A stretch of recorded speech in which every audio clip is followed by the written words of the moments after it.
Takut ada tak nampak. Okey, itu saya. Hal adakah? Hal adakah? Dalam bahasa Arab, dia ada dua. Kita boleh tanya hal, kita boleh tanya a. Untuk kata kerja, kita biasa guna itu. Untuk kata kerja, kita boleh guna atazhabu. Atazhabu, dia sama dengan hal. Atazhabu ilal madrasah, adakah awak pergi ke sekolah? Hal adakah? Tangan. Hal adakah?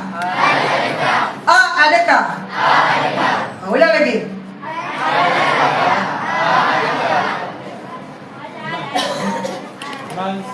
Man siapa? Hal adakah? A adakah? Man siapa? Aina di mana? Ulang balik. Hal adakah? A adakah? Man siapa? Aina di mana? Mata bila? Mata bila? Kam berapa? Hal adakah?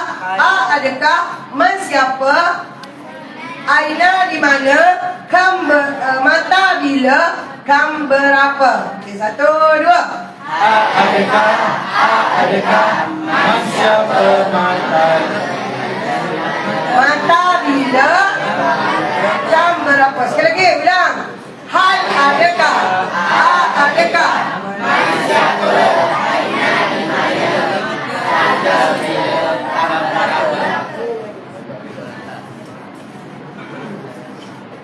Kaifa bagaimana?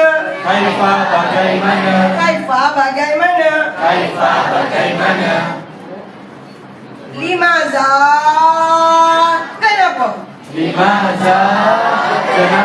1, 2, 3. Limaza kenapa? Hal adakah? A adakah? Man siapa? Aina di mana? Mata bila? Kam berapa? Bagaimana? Limaza. Maza apakah? Bimaza dengan apa? Maza apakah? Bimaza dengan apa? Ulang balik. Hal adakah? A adakah? Man siapa? Aina di mana? Mata bila? Kam berapa? Bagaimana? Kaifa bagaimana? Limaza kenapa?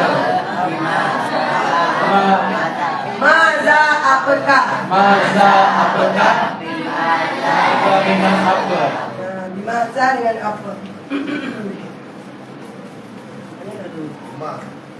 Ma apa? Uskur sebutkan. Ma apa? Uskur sebutkan. 1, 2. Hal adakah? A adakah? Man siapa? Aina bagaimana? Mata bila? Kam berapa? Bagaimana? Limaza dengan apa? Limaza kenapa? Limaza dengan apa? Ma apa?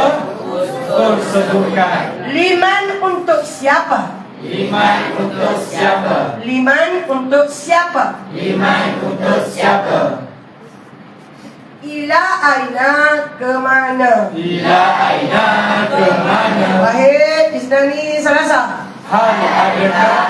A adakah? Man siapa? Aina di mana? Mata bila? Kam berapa? Bagaimana? Limaza kenapa? Bimaza dengan apa? Ma apa? Uskur sebutkan. Liman untuk siapa? Ila aina ke mana? Maru'yuka, apa pandangan awak? Apa pandangan awak? Isyrah terangkan. Takalam terangkan. Wadih terangkan. Min aina dari mana? Kalian Wahid nyanyi sama-sama. Hal adakah, adakah, dan siapa, mana, di mana, kamu berapa, bagaimana, di masa dan kenapa, apakah, di masa dengan apa, apa, usul sebukai, di mana untuk siapa, bila aina ke mana, buka apa pandangan awak, Isra' terangkan, wadih Takalam terangkan, wadih terangkan, min mana dan di mana. Jadi kita nyanyi.